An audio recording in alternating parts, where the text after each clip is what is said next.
खुलुमबाय दिनै फुंबिलिनि खौरांफोरा जाबाय गिबि खौराङाव दङ थारैनो भारत सरकारनिफ्राय आसामनि मोनद' हारिया एसटिनि थामोन्दाखौ मोनमारसिगोन नामा? लकसभानि पार्लियामेन्टआव गारां दिखांजेनबाय आसामनि सानै एजिपिनि एमपिआ नाथाय जोंनि बर'नि सानै एमपिआ जेबो बुंनो मोनलिया नामा एबा जेबो बुंलिया नामा?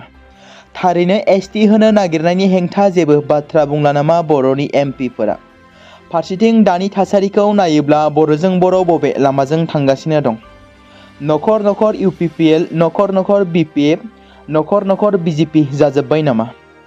हरै रायजो राजाफोर दानि बिटिसि गभर्नमेन्टआ एनअसिखौ हरबाय। आसाम बिधानसभानिफ्राय जौगानाय मोनद' हारिनो एसटि होनांगौनि थाखाय मिरुसिम दैथायहरबाय। थांनाय 2 डिसेम्बर आरो मैया 3 डिसेम्बर जानाय रायजो सभायाव आसामनि एजिपिनि सानै एमपिआ एसटिखौ होनांगौ होनना खुगा दामहैबाय। थारैनो आसामनि एमपिफोरा बिसोरनो एसटि होनांगौनि खुगा दामजोबोब्ला जों जाबाय थानाय थोरसि ओंखामा गुबुननि जासिगोन बियो रोखा होननानै बुंनांगोन। थारैनो दुखुनांथाव दिपेन बर' बिथाङा मैया मोनसे पस्ट खालामनानै लिरबावनाय बादिब्ला बिथाङा गावनि अफिसियेल फेसबुक पेजनि गेजेरजों फोरमायबावनाय बादिब्ला थारैनो गासिबो बिथिंजों जौगासारनाय आरो बांसिन सुबुं अनजिमा थानाय मोनद' हारिया एसटि जायोब्ला बर'जों लोगोसे ट्राइबेल फरायसाफोरा अल इन्डिया बादायलायनाय आनजाद, साख्रि आरो एडमिशन मोनगोन ना?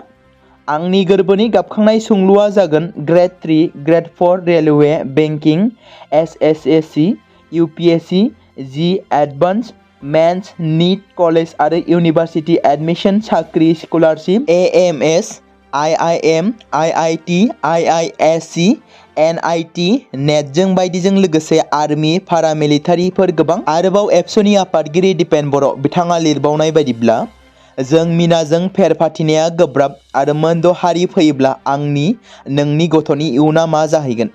सानोब्ला खाफाल सुबाव मोनो। गिदिर गोलावफोरा मा बुङो? गोरिब गुन्द्रानि इयुना मा जाहैगोन? जों बुंब्ला दाय जायो। ट्राइबेल हारिनि फरायसा फरायसुलि जायफोरा स्कुल, कलेज आरो इउनिभार्सिटियाव फरायबाय थादों बिथांमोननि रैखाथि गोनां इयुना मा जाहैगोन? आरो जायफोरा बे बुहुमाव जोनोमानो जाथ'वाखै जोनोमनि उनाव माजों जुजिनांगोन? 34 बोसोर सोमावसारनायनि उनाव दासो फरायनाय आरो साख्रि मोननाया जागायदोंसोमोन। 45 लाख थाखानाय एसटि आरो भार्सेस गोदानै 2 कौटि एसटि सांग्रां जादो, साग्रिद जादो गोदान जोलैफोर। जेराव दिपेन बर' बिथाङा बेबायदि पस्ट खालामदों। बेगम आखतारा आहमेदा सोर? बिएसि, बिटिसि आरो बिटिआरआव बिथांनि मा बिहोमा दं? 58 बोसोराव आगान होनाय हारिनि सिनस्रि आफाद एबसुखौ सोंखारिनो बिथांनो सोर थुलुंगा होदों? 5 बोसोरनि पावारखौ लानानै एसेबां दुगि बर' हारिनि गांनाय उखैनाय मा मिथिगौ बे दालालिया? गुबुन गुबुन जायगायाव बिटिसिनि इएम बेगम आखतारा आहमेदनि मुसुखा सावनाय बायदिनो मैया अदालगुरिनि बेरगावआवबो बेगम आखतारा आहमेदनि मुसुखा सावदों। दुलाराय बर' फरायसा आफादखौ फाग्ला जाबाय होनना बुंनायनि थाखाय बर' रायजो राजाया रागा जोंदों। बर' सोमावसारनायजों जेबो लोब्बा गैयै गुबुन हारिनि जानानै एबसुखौ मुं सुनायनि मोन्थाय गैया होनना गोख्रोङै खुद्रिसारनानै बेगम आखतारा आहमेदनि मुसुखा सावनानै गोबां होस्रिखावो बाहागो लागिरिफ्रा। थाबैनो बे फाग्ला जाबाय बुंनायखौ दैखांना लानाय आरो बर' रायजो राजाफोरनियाव निमाहा बिनांगौ होनना गोख्रोङै बाथ्रा बुंथियो सोमावसारगिरिफ्रा। बर'नि जोहोलाव एनडिबिनि गायसनगिरि एनडिबिनि आफादगिरि रन्जन दैमारिया माखासे देहानि आनजाद नायनो थाखाय जोबथेसालिनिफ्राय देहा फाहामसालियाव फैनो गोनां जादों। थांनाय सानखालि बिथां गेदेमानि बिनानाव डक्टर अनजालि दैमारिया गावनि फेसबुक पस्टनि गेजेरजों फोरमायदों दि दिनै आदा नाब्लाजों गुवाहाटी मेडिकेल हस्पिटालाव। आसा खालामो गेदेमा रन्जन दैमारिया देहानि माबाफोर जेंनायाव गोग्लैदोंब्ला थाबैनो जाहाथे मोजां फारसे फैनो हायो। आसाम सोरखारा मैया 5815 गोदानै थिसनजानाय आसाम पुलिसनि एपइन्टमेन्ट लेटारखौ गथायबाय। मख'नो गोनांदि थिसनथाइफोरजों दानि आसाम सोरखारा होनाय माखासे सोरखारि थिसनथाइफोरनि अनजिमाया गासै आसाम पुलिसजों लोगोसे 1,41,194 सिम सहैबाय होनना रिपर्टआव फोरमायदों। आरो बे हाबाफारियाव मैयानि जालांनाय थामहिनबा एपइन्टमेन्ट लेटार होनाय हाबाफारियाव बाहागो लानानै गिबि मन्थ्रिया बुंनाय बादिब्ला हादोरसा सोरखारा खोथा होनाय बादियै थाबैनो आरोबाव गोदानै 5000 थिसनथाइखौ बे साननैनि गेजेरावनो होनाय जागोन होनना बुंथिदों। आरो बेबादिनो बिथांनि सोरखारा लाइमोनफोरखौ गोख्रों खालामनाय, फसंथानारि गोहो होनाय आरो मोजां थिसनथाइनि गेजेरजों सुबुं सिबिथायनि खोथा होनायखौबो दिन्थिदों। आलफानि सानै सोद्रोमा हमदों। आलफानि गाहाय मिलिटारि कामान्डार परेश बरुवाजों सोमोन्दो गोनां आलफानि सानै गोख्रों केडारफोरनि हमनायखौ पुलिस बिफाननि सिगाङाव गथायबाय। आखाइ दिखांनाय सानै उदखारिफोरखौ बान असम आरो आशिष्ट असम होनना सिनायथि मोननाय जादों। तिनिसुकिया पुलिसा हमनो हायो। दासान्दि बान असम आरो आशिष्ट असमखौ तिनिसुकिया सदर पुलिस थानायाव गोलाव सम संनाय फिननाय खालामनो थाखाय आवथायाव लाखिदों होनना मिथिमोनदों। सिंगापुराव जुबिन गार्गनि सोमोनांथाव थैनाया 2 खावसे दान जाबाय। गावनि आंगो हादोरखौ मोजां मोनग्रा अनजालु महरगिरिया गुबुन हादोरनि हायाव गोमालांदोंमोन। बे खोथाया दिनैसिमबो साफ्रोमबो असमियाखौ गोथौयै दुखु होदों। रावबो सानाखैमोन दि जुबिन गार्गनि सिनायथिया बेबायदिनो गोमोरलांगोन हरखाबै। अनजालु महरगिरिनि हरखाबै थैनायनि सायाव न्यायनि थाखाय जुबिननि अनसायगिरिफोरा दिनैसिमबो ससियेल मिडियायाव न्याय नागिरगासिनो दं। बेफोर गासैनिबो गेजेरावनो जुबिननि बिसि गरिमा सैके गार्गआ गावनि जिउआव जोबोद हारसिङै मोनगासिनो। जुबिन गार्गनि थैनायनि सायाव गरिमा सैकेआ गार्गनि मोनफ्रोमबो पस्टआव बिथांनि दुखुखौ नुनो मोनदों। जुबिन बादि सोरखौबा खोमानायनि उनाव जिउआव लाथिख' जानाया जोंनि साननायनि बाहेर। बावैसो सिगां गरिमाया ससियेल मिडियायाव गावनि पस्टआव ओरैबादि लिरदों दि बिथाङा लिरदों, आंनि बिखानिफ्राय आंनि गोसोसिम। जुबिननि थैनायनि उनाव गरिमाया ससियेल मिडियायाव लाथिख'नि मोन्दांथिखौ बेबादिनो फोरमायदों आरो बेनि सिगांबो बिथाङा गोबां पस्टआव गावनि साननायखौ फोरमायदोंमोन। गिख्रंथाव बारहुंखानि गोहोमनि जाहोनाव श्रीलंकायाव दासिमबो थोजासे मुवा बेसादफोर गैया। हादोराव बारहुंखानि जाहोनाव जिउ खहा जानायनि अनजिमाया दासिम सा 474 जाबाय। केन्डी जिल्लायाव बारहुंखाजों गाज्रि गोहोम गोग्लैदों, जेराव बयनिख्रुइबो बांसिन सा 118 सुबुंफोरा बे जायगायाव जिउ गोमानो गोनां जादों। मख'नो गोनांदि भारत हादोरा अपारेशन सागर बन्धुनि गेजेरजों सुबुंथिनि हेफाजाब होदों आरो रैखाथि हाबाफारिनि थाखाय हेलिकप्टार, जाहाज आरो गुबुन गुबुन मुवाफोर दैथायहरदों। INS सुकनियानि गेजेरजों जगायनाय मुवा बेसादफोरखौ श्रीलंकानि एयार फर्सआ हादोरनि सानजा बाहागोनि गोथौ ओनसोलाव दैथायहरगासिनो दं। बेजों लोगोसे भारतनि रैखाथि हान्जाया गोबां अनजिमानि सुबुंफोरखौ रैखाथि गोनां जायगासिम लानानै थांदों।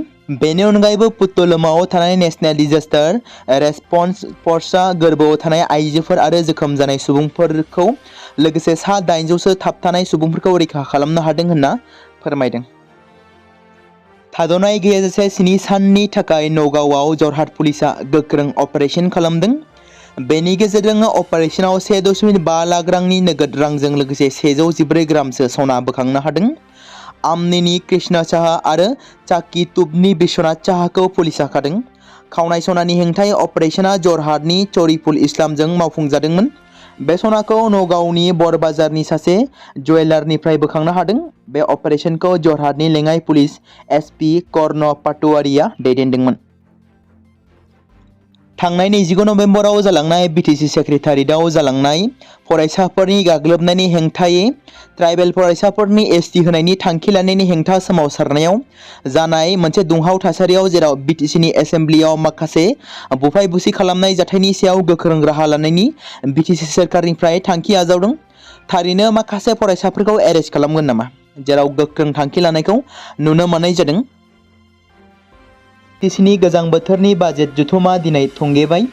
साननैनि हाबाफारिजों 1 आरो 3 अक्ट'आव BTC आयेन आफादनि बुंथिगिरि त्रिदेब दैमारिनि मासि सामलायनायाव खुंफुंजायो BTCनि गोजां बोथोरनि बाजेट जथुमा। मख'नो गोनांदि क'क्राझार बड'फा नोगोराव थानाय BTC आयेन आफादनि एसेम्ब्लियाव गोदानै BJPनि MCLA बिजितगोरा नार्जारिनो डिप्युटि स्पिकार होनायजों लोगोसे 6 नमिनेटेड MCLAफोरखौ थिसननाय जायो। साननैनि आबुं हाबाफारिजों खुंफुंनाय BTCनि बाजेट जथुमाव BTRनि बारग' CM प्रमद बर' आरो UPPL दोलोनि MCLA राकेश ब्रह्म बिथांमोनखौ बाहागो लायै नुनो मोननाय जादों। BTCनि गोजां बोथोरनि आयेन आफादनि जथुमा जोबनायनि उनाव BTCनि गाहाय मावफुं सोद्रोमा हाग्रामा महिलारिनि खौरां मेलबो जानानै थाङो। बिथाङा खौरां मेलाव बाहागो लानानै गोबांथार बाथ्रा बुंथियो। बिथाङा बुंदों, फैगौ 5 दिसेम्बर खालाराव क'क्राझाराव 50,000निबो बांसिन सुबुंफोरनि बाहागो लानायजों मोनसे सुबुंगौमा हाबाफारि खुंनो साखाफारा BPF दोलोआ। सुबुंगौमायाव BJP दोलोनि दैदेनगिरि मावथिफोरखौबो बाहागो लाफैनो थाखाय खावलायहरदों हाग्रामा महिलारिया। जोंनि गेजेराव गोरोन्थि बुजिलायनायनि थाखाय कच आरो राजबंशीनिफ्राय सानै एमसिले आलादा आलादायै थिसननाय जादोंमोन। जिहेतु कच राजबंशीया मोनसेल' हारि, बेनिखायनो बेनि सायाव जों दिनै सावरायलायनानै बेखौ केन्सेल खालामनांगौब्ला केन्सेल खालामनाय जागोन होननानै बाथ्राखौ बुंदों हाग्रामा महिलारिया। आसाम सोरखारा जेरैबादि रिकमेन्डेसन हरबाय, भारत सोरखारा बेखौ गनायथि होखागोन। थारैनो मोनद' हारिनो एसटिखौ होमारसिगोन नामा? मोनद' हारिनो एसटि होनो थांनायनि सायाव बेरेखा दोलोनि दैदेनगिरि खाम्फा बरगयारिया बिबुंथि लाखिदों। जों जेरैबादि रैखाथि मोनदों, राजखान्थियारि बिथिङै, सोलोंथाइ, रांखान्थि, साख्रि बाख्रिनि बिथिङै जेरैबादि मोनथायफोर मोनदों, बेखौ माबोरैहाय रैखाथि होनो, गोजोरै लाखिबाय थानो हायो, बेनि सायाव हाबा मावनो थाखाय ट्राइबेल रायजो राजा, फरायसा सेंग्रा सिख्लाफोरखौ खावलायहरदों बिटिसिनि बेरेखा दोलोनि दैदेनगिरि खाम्फा बरगयारिया। बेजों लोगोसेनो जेसेबांनाखि ट्राइबेल आफादफोर दं, फरायसा आफादफोर दं, जायफोर सोमावसारगासिनो दं, बिसोरजों बिटिसिनि गाहाय खुंगिरि हाग्रामा महिलारिखौ सावरायलायनो खावलायदों खाम्फा बरगयारिया। आसामनि सासे आइजोआ मोसौ गाइखेर फाननानै जाफुंसार जानो हादों। आथिखालाव मोसौ गाय फिसिनानै आइजोफोरखौ गावनो गाव सोनारनो थुलुंगा होनायनि मोनसे बिदिन्थि होदों सासे आइजोआ। बेनि अनगायैबो रांखान्थियारि बिथिङावबो गोबां हेफाजाब खालामदों। बे समाव राहानि नकुसिरनि मीना छेत्री मुंनि सासे आइजोआ सानफ्रोमबो मोसौ गायनिफ्राय गाइखेर दिहुननानै गावखौ सुंथानो हादों। मख'नो गोनांदि मीना छेत्रीया मोसौ गाय फिसिनायनि गेजेरजों गावनो गाव सोनारनो हानाय जादों। बिथांजोआ 2017 मायथाइयाव मानै मोसौ गायनिफ्राय गाइखेर फाननायखौ जागायदोंमोन आरो दासान्दि मीनानि मोसौ फार्माव गासै 20निबो बांसिन मोसौ गाय दं। सानफ्रोमबो 80 लिटारसो गाइखेर दिहुननाय जायो होनना बिथांजोआ फोरमायदों। मीना छेत्रीया गाइखेर दिहुननायनि बिथिङाव आसाम सोरखारनि जिब जुनार फिसिनाय आरो भेटेरिनारि बिफाननिफ्राय सिगांबो गनायथि मोनखांबाय। मोनसे बाथ्रा दंदि खस्थ' खालामनाया फिथाइ लाबोयो।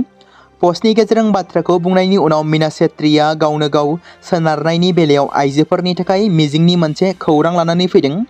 मीना छेत्रीया बुंदोंदि साख्रि नागिरनाय, खामानि नागिरनानै गुबुन रायजोआव थांनायनि सोलायै जिब जुनार फिसिनाय आरो मोसौ फिसिनायनि गेजेरजोंबो गावनो गाव सोनारनो हानायनि सुबिदा दं होनना फोरमायदों। पिकनिक जानाय बोथोरनि समाव खुंथाया एसअपि फोसावदों। गोबां सुबुंफ्रा पिकनिकआव थांनो थियारि जाबायानो। खायसेया पिकनिक आबहावाखौ रंजानो हमबाय, जेराव गोबां जायगायावनो दासान्दि पिकनिकनि इसाराखौ नुनो मोननाय जादों। पिकनिकनि जानाय एबा पिकनिक जानायखौ बिथा खालामनानै शिबसागर पुलिस खुंथाया पिकनिक नायनो थांग्राफोरनि थाखाय माखासे नेमखान्थिफोर फोसावदों, जेराव माखासे एसअपिखौ फोसावनाय बायदिब्ला माखासे एसअपिफोरा जादों। पिकनिक जानो थांनाय समाव गारि सालायगिरिया जेबो फेग्रा मुवा लोंनो मोननाय नङा। गारि सालायगिरिया सावस्रिनि थाखाय मोजां जानांगोन आरो थोजासे जिरायनो नांगोन। पिकनिकनि थाखाय लानाय गारियाव आबुं खामानि मावनायनि फोरमान बिलाइफोरा थानांगोन। गारि सालायगिरिया थिखानाय पिकनिक खालारनि सिगां हरसिम पिकनिकनि हान्जाखौ दैखांनो हानाय नङा। गारियाव बांद्राय होंगो दोंगो जानो मोननाय नङा। गोबां भलियामनि देंखो दामनो मोननाय नङा। साफ्रोमबो दावबायारिफ्रा सिट बेल्ट गाननांगोन। पिकनिक दावबायनाय समाव बोथोर आरो थावनिनि सोमोन्दै खारिथि बुथुमनो नांगोन। पिकनिकनि थाखाय दावबायनाया सान ओंखारनायनि उनाव जानो हागौ आरो सान हाबनायनि सिगां फैफिननांगोन। पिकनिक जानो थाखाय जायगानि खुंथाया होनाय बिथोनफोरखौ गोख्रोङै मानिनांगोन।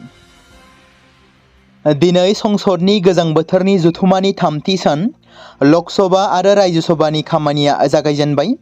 दिनै बे सम्भाबना दं जेराव मिरु रांखान्थि मन्थ्रि निर्मला सीतारामना सेन्ट्रेल एक्सेस सोदांनाय बिल 2025खौ सदनाव थिसनगोन। मिरु मन्थ्रि किरेन रिजिजु आरो कंग्रेसनि एमपि गौरव गगৈआबो 2 दिसेम्बराव गथायनाय बिजनेस एडभाइजारि कमिटिनि 11थि रिपर्टनि मोनसे थांखिनि सायाव सदननि गनायथि लागोन। बेजों लोगोसे लकसभायाव कंग्रेसनि बारग' एमपि रामेश्वर तुदिखौ मान बावनाय जागोन। भट सोगिरि फारिलाइनि स्पेशेल इन्टेन्सिभ रिभिजन थामहिनबा SIR नि जाहोनाव मंगलबारखालि बेरेखा हान्जानि हेंथा होनायनि जाहोनाव लकसभायाव गोबां जेंना सोमजिदोंमोन। फारसेथिं बेरेखा हान्जानि दैदेनगिरिफ्रा दिनै सदननि हाबाफारि जागायनायनि सिगांनो लेबार आयेननि हेंथायै पार्लियामेन्टनि लांगोनायावनो धरना होनायखौबो नुनो मोननाय जादों। बेराफारसेथिं आसामनि मोनद' हारिफोरनो एसटि होनायनि बेलायावबो माखासे एमपिफोरा गारां दिखांदों, जेराव मोनद' हारिनो एसटि होनायनि बेलायाव बाथ्रा दिखांदों एबा बाथ्रा बुंनायखौ नुनो मोननाय जादों। दुलाराय बर' फरायसा आफादा बिटिसिनि गाहाय हाग्रामा महिलारिनि बिबुंथिखौ गोख्रों रावजों सोंखारिदों। जाय बिथाङा अजद होदोंमोन दि 29 नभेम्बर खालि जेराव बिटिसिनि एसेम्ब्लिनि मावख'खौ गाग्लोबनायाव एबसुआ लोब्बा दं होननानै बुंदोंमोन। बेनि सायावनो क'क्राझारनि बड'फा भवनाव थानाय एबसुनि मिरु मावख'आव खुंनाय मोनसे खौरांगिरि मेलनि गेजेरजों आफादनि आफादगिरि दिपेन बर'आ बुङो दि बेयो जोबोद दुखुनांथाव दि हादोरनि खैफोदनि समाव बिटिसिनि गाहाय हाग्रामा महिलारिया गुबै आयदानि सायाव बुंनो थांनायाव बिथाङा जोंखौ दाय होनानै राजखान्थि खालामदोंमोन।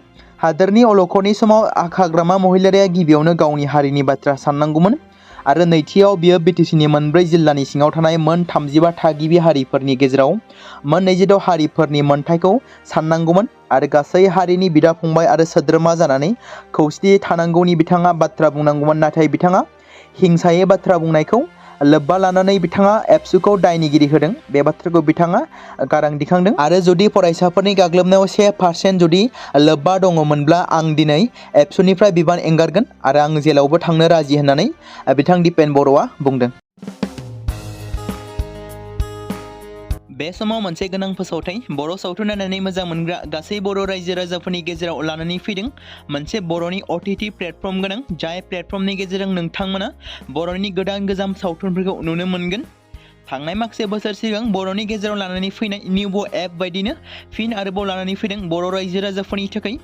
बे बाथ्राखौ मख'नाया गोनांदि 2025 मायथाइनि जानुवारि दानाव ओंखारनाय आंगो स्ट्रीम मुंनि मोनसे OTT प्लेटफर्म गोनां निउबो एपनि गेजेरजों नोंथांमोना गोबांथार बर'नि सावथुनफोर जेरै ट्रेजेडी, रमान्टिक, एक्शन आरो कमेडीजों बुंफबनाय सावथुनफोरखौ नुनो मोनगोन। जेरै सनानि नखर, थांखि गैयै समाज, अनसुला आफा, हिर', बिमा बायदि बाजै, अर, थैसाम, वान्टेड, संदान आरो रं नाम्बार बायदि सावथुनफोरा मख'जाथाव। बेफोर सावथुनफोरखौ नायनो थाखाय नोंथांमोना गिबियावनो आंगो स्ट्रीम एपखौ गाव गावनि मबाइलाव थानाय प्ले स्ट'रनिफ्राय डाउनल'ड खालामनानै लोगोसे इनस्टल खालामनानै गावनि मबाइल नाम्बारजों लग इन खालामनानै लाग्रोनांगोन। बेनि उनाव नोंथांमोना गोबांथार नुनो मोनै सावथुनफोरखौ गुगोल पे, फन पे आरो पेटिएमजों रं नाम्बार सावथुनखौ नायनो थाखाय 60 रां आरो संदान सावथुनखौ नायनो थाखाय 80 रां, वान्टेड सावथुनखौ नायनो थाखाय 60 रां, थैसाम सावथुनखौ नायनो थाखाय 60 रां बेबायदिनो गोबांथार नुनो मोनै सावथुनफोरखौ नायनो थाखाय सुबिदा खालामनानै होदों आंगो स्ट्रीम प्लेटफर्मा। फिन नोंथांमोननि गेजेराव फोरमायबावनो लादों बर' सावथुन नायनानै मोजां मोनग्रा गासै बर' रायजो राजाफोरनि गेजेराव लानानै फैदों मोनसे बर'नि OTT प्लेटफर्म गोनां जाय प्लेटफर्मनि गेजेरजों नोंथांमोना बर'नि नुनो मोनै सावथुनफोर जेराव गोदान गोजाम सावथुनफोरखौ नुनो मोनगोन। बे बाथ्राखौ मख'नाया गोनांदि 2025 मायथाइनि जानुवारि दानाव दिहुनजानाय आंगो स्ट्रीम मुंनि मोनसे OTT प्लेटफर्म गोनां एपनि गेजेरजों नोंथांमोना गोबांथार बर'नि ट्रेजेडी, रमान्टिक, एक्शन आरो कमेडीजों बुंफबनाय सावथुनफोरखौ नुनो मोनगोन। जेरै रं नाम्बार, संदान, वान्टेड, थैसाम, अर, बिमा बायदि बाजै, हिर', अनसुला आफा, थांखि गैयै समाज, सनानि नखर बायदि बायदि सावथुनफ्रा मख'जाथाव। बेफोर सावथुनफोरखौ नायनो थाखाय नोंथांमोना गिबियावनो आंगो स्ट्रीम एपखौ गाव गावनि मबाइलाव थाखानाय प्ले स्ट'रनिफ्राय इनस्टल खालामनानै गावनि मबाइल नाम्बारजों लग इन खालामखांनायनि उनाव नोंथांमोना गोबांथार नुनो मोनै सावथुनफोरखौ गुगोल पे, फन पे आरो पेटिएमजों रं नाम्बार सावथुनखौ नायनो थाखाय 60 रां, संदान सावथुनखौ नायनो थाखाय 80 रां, वान्टेड सावथुनखौ नायनो थाखाय 60 रां, थैसाम सावथुनखौ नायनो थाखाय 60 रां बेफोरबायदिनो अर सावथुनखौ नायनो थाखाय 60 रां पे खालामनांगोन। बेबायदिनो गोबांथार नुनो मोनै बर' सावथुनफोरखौ नायनो थाखाय सुबिदा खालामनानै होदों आंगो स्ट्रीम प्लेटफर्मा।